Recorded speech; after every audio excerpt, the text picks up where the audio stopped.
اور جمعے کی نماز کے بعد کسی کے پاس کاغذ قلم ہو تو وہ جمعے کی نماز کے فرضوں کے بعد یا سنتوں کے بعد وہیں بیٹھے ہوئے کاغذ کے اوپر لکھ لے 35 بار اللہ اس کی برکت میں مدد دیتا ہے، اس کا مطلب یہ ہے اللہ اس کی نسلوں میں برکت دے گا، رحمت دے گا، رزق دے گا، عزت دے گا، شان و شوکت دے گا، خیریں اور اللہ برکتیں عطا فرمائے گا۔ اور یہاں تک ہے کہ جو اس کو جیب میں رکھے گا اللہ اس کی جیب کو کبھی خالی نہیں رکھتا، اللہ اس کی جیب کو ہرا بھرا رکھتا ہے، اس کو رزق غیب سے ملتا ہے، اس کو برکتیں غیب سے ملتی ہیں جو السلام علیکم ویورز، میرے چینل میں آپ سب کو خوش آمدید۔ آج میں حضرت کی ایک ویڈیو لے کر آئی ہوں جو جمعے سے متعلق ہے کہ جمعے کے بعد آپ نے یہ عمل کرنا ہے اور اس کی کیا برکات ہیں۔ تو چلیے ویڈیو کی طرف چلتے ہیں۔ أعوذ بالله من الشيطان الرجيم۔ ایک چھوٹا سا تحفہ دینا چاہ رہا ہوں آپ کو۔ جمعے کی نماز ہو اور جمعے کی نماز کے بعد کسی کے پاس کاغذ قلم ہو تو وہ جمعے کی نماز کے فرضوں کے بعد یا سنتوں کے بعد وہیں بیٹھے ہوئے کاغذ کے اوپر لکھ لے 35 بار محمد الرسول اللہ احمد الرسول اللہ، صرف 35 بار۔ 35 یہ بار کا محمد الرسول اللہ احمد الرسول اللہ یہ ایک بار بنا، غور سے سمجھیے گا کتنی بار بنا؟ یہ ایک بار۔ تو اسی طرح 35 بار اگر کوئی بندہ اس کو کاغذ پہ لکھ لے 35 بار، اور زندگی میں ایک دفعہ لکھنا ہے اور لکھ کے جیب میں ڈالے، اس کو شیخ الحدیث رحمۃ اللہ علیہ نے فضائل دروشنی کے صفحہ نمبر 50 اور بعض صفحہ نمبر آگے بھی نیچے بھی ہے، بعض کے صفحہ نمبر 80 پہ ہے، اس پہ اس کا حوالہ موجود ہے۔ اور دکینہ اسرار حضرت کاشمیری رحمۃ اللہ علیہ، حیات الحیوان تمیری علامہ جو ہے کمال الدین حامد تمیری رحمۃ اللہ علیہ، اور بھی کتابوں میں اس کے حوالے موجود ہیں۔ اور ویسے بھی قرآن میں لفظ محمد بھی آیا ہے، لفظ احمد بھی آیا ہے۔ بے شک میرے مدینے والے کو دادا نے نام رکھا تھا محمد اور اماں نے نام رکھا تھا احمد۔ احمد۔ احمد لفظ نہیں ہے، کیا ہے؟ احمد۔ 35 بار جو لکھ لے، اب اس کے ذرا فائدے سنیے گا غور سے، توجہ سے، اور میں بہت عرصے سے بتا رہا ہوں، آج بھی عرض کرتا ہوں، اور ہر دفعہ اس کے فائدے نہیں ملتے ہیں۔ شاعر نے لکھا ہے کہ جو بندہ اس کو اپنی جیب میں رکھے، آپ بے شک اس کو لیمینیشن کرا لیں، اور طلوع آفتاب کے وقت جب سورج نکل رہا ہو چند بار درود پاک پڑھتے ہوئے اگر صرف اس کو دیکھے گا، چند بار درود پاک کہ جو اس کو دیکھتے ہوئے لکھے گا، یعنی اس کو 35 بار لکھے گا اور اپنے پاس رکھے گا، اور جو طلوع آفتاب کے بعد اس کو دیکھتے ہوئے درود پاک پڑھے گا، اس کو دیکھتے ہوئے چند بار درود پاک، کوئی تعداد نہیں ہے، اس کو بہت جلد دیدار مصطفیٰ نصیب ہوگا اور متواتر نصیب ہوگا۔ سبحان اللہ۔ اور جو اس کو اپنے پاس رکھے گا، جیب میں، بٹوے میں، پرس میں، تھیلی میں، جہاں بھی اپنے پاس رکھے گا، تو اس کو شیطان کے وار نہیں ہوں گے، اللہ اس کی برکت میں مدد دے گا اور اللہ سے اپنا قرب اور تعلق دے گا۔ سبحان اللہ۔ اس میں ایک فائدہ ہے، برکت میں مدد ملے گی۔ یہ کیا فائدہ ہے؟ اس فائدے کو تھوڑا سا بتا دوں۔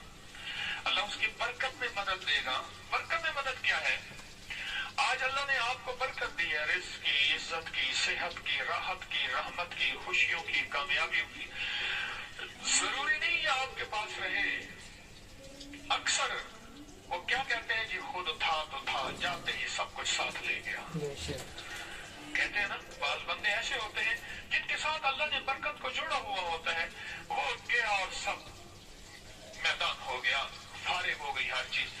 اللہ اس کی برکت میں مدد دیتا ہے، اس کا مطلب یہ ہے اللہ اس کی نسلوں میں برکت دے گا، رحمت دے گا، رزق دے گا، عزت دے گا، شان و شوکت دے گا، خیریں اور اللہ برکتیں عطا فرمائے گا۔ اور یہاں تک ہے کہ جو اس کو جیب میں رکھے گا اللہ اس کی جیب کو کبھی خالی نہیں رکھتا، اللہ اس کی جیب کو ہرا بھرا رکھتا ہے، اس کو رزق غیب سے ملتا ہے، اس کو برکتیں غیب سے ملتی ہیں۔ جو اس کو اپنے پاس رکھے اللہ اسے گناہوں سے بچاتا ہے، اللہ معصیت سے بچاتا ہے۔ جو اس کو اپنے پاس رکھتا ہے، بے شمار لوگوں نے مجھے بتایا کہ ہستیوں کی، بڑی بڑی ہستیوں کی اس کو دیدار اور زیارتیں نصیب ہوتی ہیں۔ سبحان اللہ۔ اور جس کو اپنے پاس رکھتا ہے اس کا دل نورانی ہوتا ہے، جو اس کو اپنے پاس رکھتا ہے اس کے دل کی سیاہی ختم ہوتی ہے، جو اس کو اپنے پاس رکھتا ہے اس کے لیے رزق کے ایسے دروازے کھلتے ہیں جو اس کے گمان، خیال، احساس، ادراک اور وہم میں بھی نہیں ہوتے۔